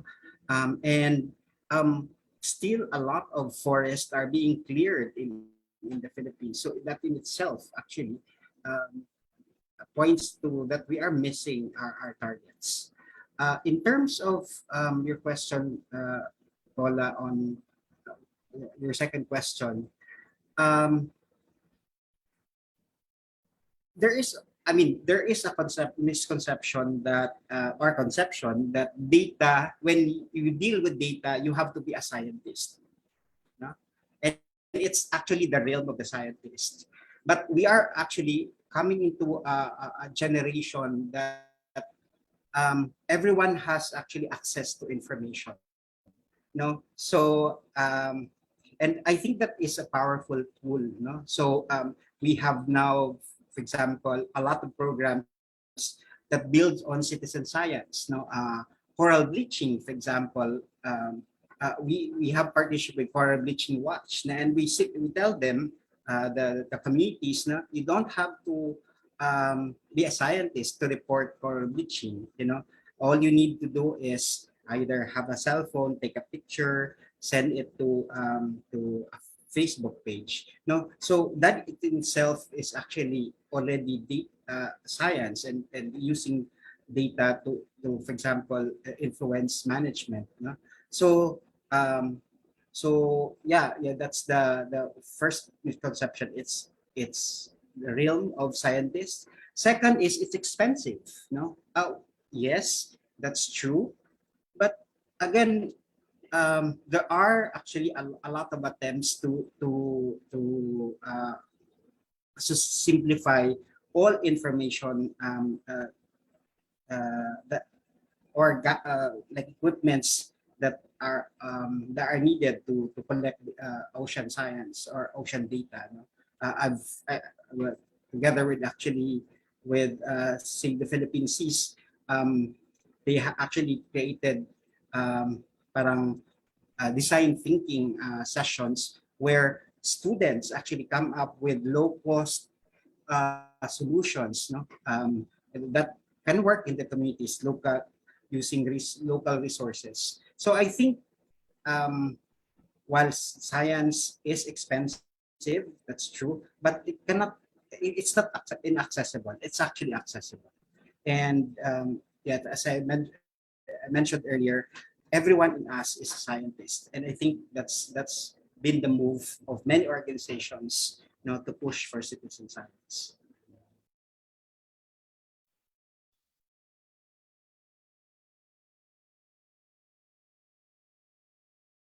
May i-add lang ako dun sa sa sinabi ni Fel. Ayan. I think kasi kanina Paula also asked, ano yung mga challenges in terms of data? But the way I see it, I think more of a personal perspective to na ang isa sa mga challenge natin connected to data is more of consolidating all data points. Yun yung isa sa mga pinakamalaking challenge kasi a lot of organizations are working towards getting those data. The academia is also doing that. The government sector is also doing that. But putting them into one consolidated information, I think yun yung isang malaking challenge. And because of that, medyo fragmented yung nakikita nating picture ng challenge. So siguro yun yung isa sa mga opportunities na sectors involved, mapa scientist man yan, educator man yan, the government man yan, is to look into it on how we can effectively and efficiently consolidate all those data points and para ma-process na rin natin siya ng maayos so that talagang we can be sure that all our strategies will be science and data backed.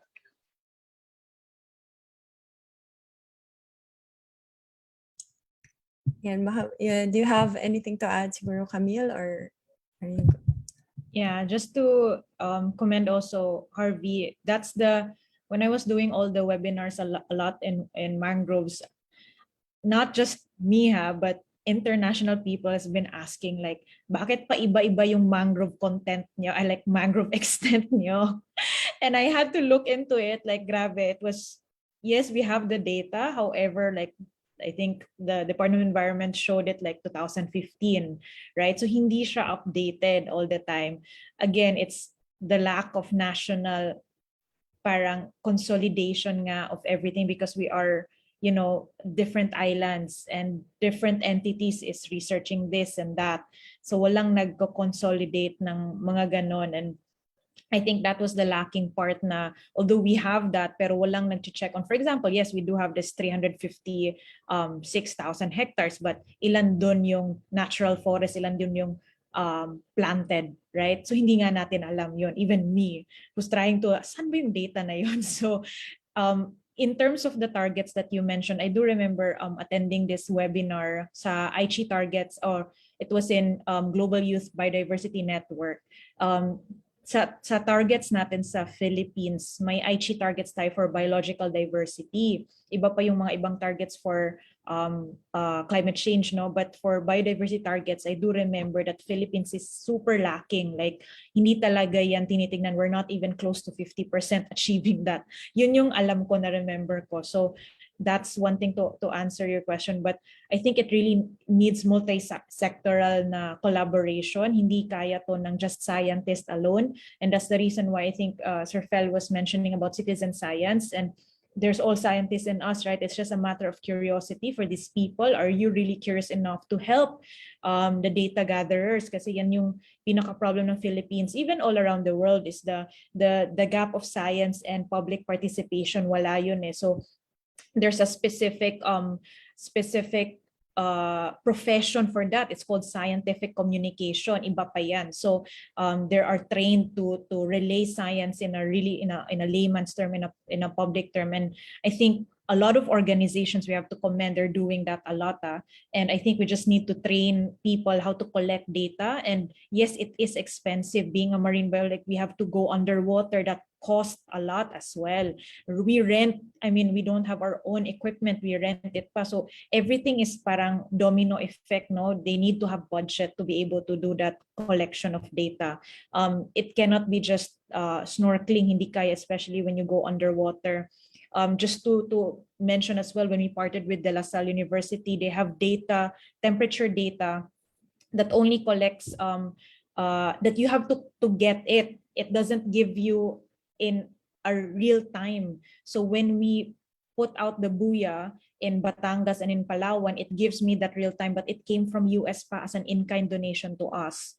So you know what I mean? It's donation nga siya, pero kami pa nag-ship. So that cost also. So maraming mga ganun na we do have that data that we can give to the government in Batangas and in Palawan as well. But that really is for other academe, mahal siya. So there are many things that we did not see to collect data, no? So but yeah, those are our points. And I think just a last question. I think a lot might be curious. What is your advice on where do they actually start to become a more active citizen? Like any advice that you can give them to get started on their journey to becoming a citizen?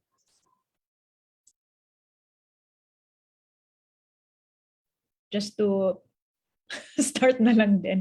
I think what Harvey said, you can start with volunteering. I have my staff, he started volunteering and he's now my staff. So I think people just need to reach out, and I've been telling this to a lot of young people. They have an internship program even in their school that they can allot to learning with to learn in this like organizations, what are they doing, and they also need to know na they can fulfill those expected of them as well. So because our organization, we can train you guys, but we need to expect also na may mga deliverables in our side as well. So may mga ganun, you can start with volunteering, educate yourself, not just kami lang mag-educate sa inyo, but you can educate yourself as well to be part of the solution, you know. So that's one of the things I can share.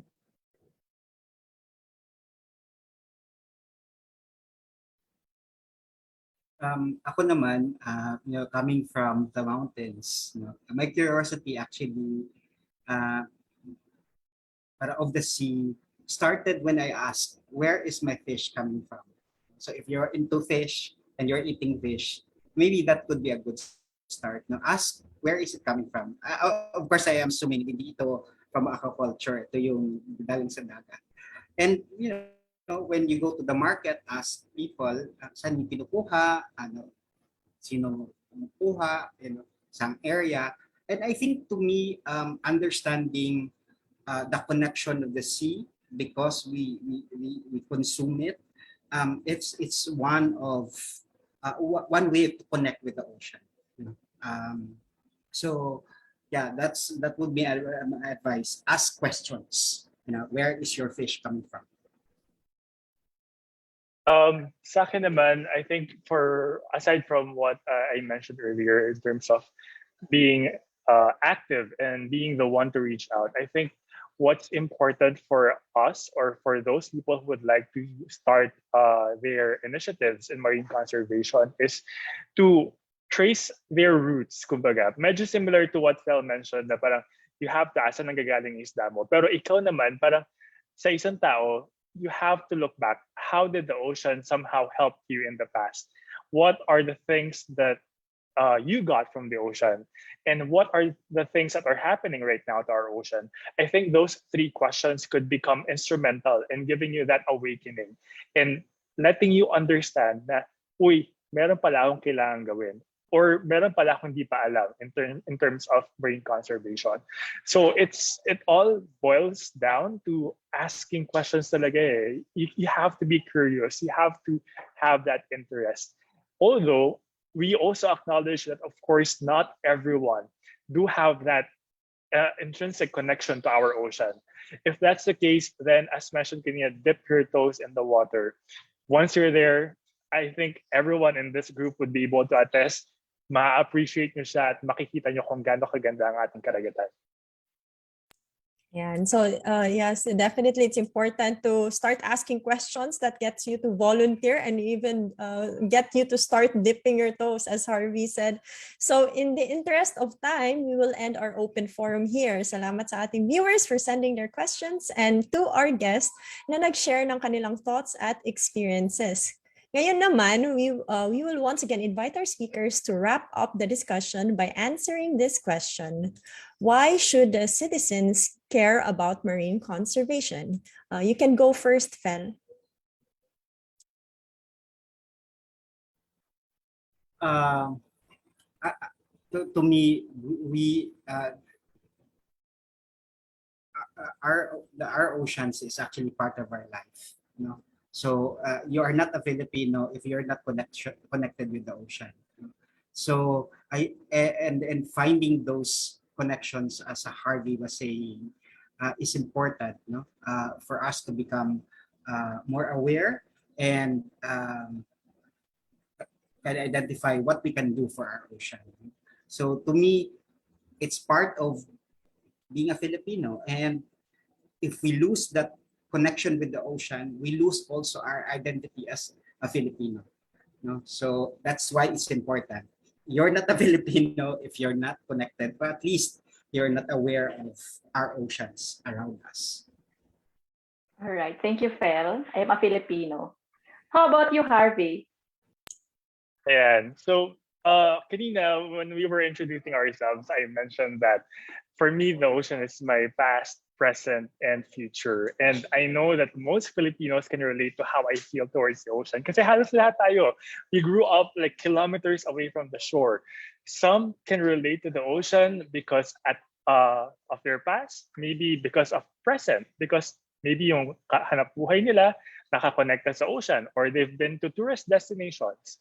But at the same time, we also have to acknowledge that not all Filipinos were fortunate to have the same connection as we have to our oceans. So some are still trying to understand, kumbaga, their connection and starting to appreciate our seas, which is kind of ironic kasi nga sabi nga ni Fel, we're an archipelagic nation. But that is true. Ang dami sa mga Pilipino hindi nakakita ng corals. Hindi alam na ang corals pala ay hindi bato. So, alam mo yun, we're kind of like a walking contradiction of what marine conservation should be. But at the same time, I hope that regardless of our connection and level of appreciation towards our ocean, we acknowledge that we cannot mitigate climate change without healthy oceans. Again, as mentioned kanina, it's our biggest ally in this battle, and it needs citizens like us and like you, mga nanonood, that could support it as it combats the climate crisis. Ayan. So, dapat talaga we remember that we are also in a relationship with the ocean. Hindi lang siya past, present rin siya, and my future. So, salamat, Harvey. And Francis, please share your thoughts on the same question. Yes, thank you. I think what I really love what they said about connection. No, I also grew up in Bukidnon. I'm very far away, but I do remember the first time that I'm like a kid, I collect the starfish, and, being like a kid, and then I dry them out. But then, to be honest, I saw I had to tell my family, no, let's bring them back to the ocean. And I saw this, they were brought back to life. And from then on, I know I want to study the ocean because I feel like it's underrated, like no one knows about it. It's the curiosity na ano bang below that, and no one knows about it. And I think that when we start caring, and I love this quote, I forgot who mentioned it, but when we start caring, we start to understand. And when we start to understand, we start to love the environment. We start to do something already. We need to act on it already. And I think we all, not just for us scientists, but we need citizens, we need public participation to work with us, because hindi namin kaya kami lang. We need you guys to be part of it. And that's something that you can do together with us. So yes, just love it, care for it, but also acknowledge that we're connected with the ocean, and we need to act to help protect and conserve our marine resources. Ang dami nating natutunan sa ating mga speakers, Camille, Phil, and Harvey. So maraming salamat sa inyo. And hopefully guys, kayo din ang dami nyong natutunan, because kami ni Paula dito, ang dami namin natutunan. Hopefully hearing their discussions and answers will encourage and push us more to care about our marine habitat and resources. Kasi may relationship na tayo sa ocean. I wish we had more time, but as moving and powerful discussions are for today, the challenge continues offline. Share photos, kayo naman to our viewers pala. Here is our Klimatotohanan challenge for this episode. Simply lang. Share photos of your work to conserve our marine environment. This could be a photo of you joining coastal cleanup drives, supporting coral reef restoration, or doing mangrove tree planting. Post it on your Instagram or Facebook account and tag the Climate Reality Philippines. Aabangan namin yung mga interest ninyo. Kaya go na! Yeah, and thank you to everyone who participated in our episode tonight. We hope to see you again in our next episodes, and I hope this episode inspired you to have a deeper relationship with the ocean so we can all have a better shared future. So also, please do not forget to join our community on all our social media platforms. Follow the Climate Reality Project PH on Instagram at Climate Reality PH and Twitter at Climate Real PH. You can also visit the socials of our guest organizations and partners with their handles flashed on the screen, especially for those who want to volunteer. And reminder as well, for the certificate of participation, kindly answer the feedback form. The link is bit.ly/Klimatotohanan/EP29 -EP29-feedback. Thank you, everyone. This has been Klimatotohanan, a webcast organized and led by climate reality leaders to tackle the urgent climate issues of today and tomorrow. Why Klimatotohanan? Because we need real talk and real actions on the climate crisis. Maraming salamat po at magandang gabi sa ating lahat.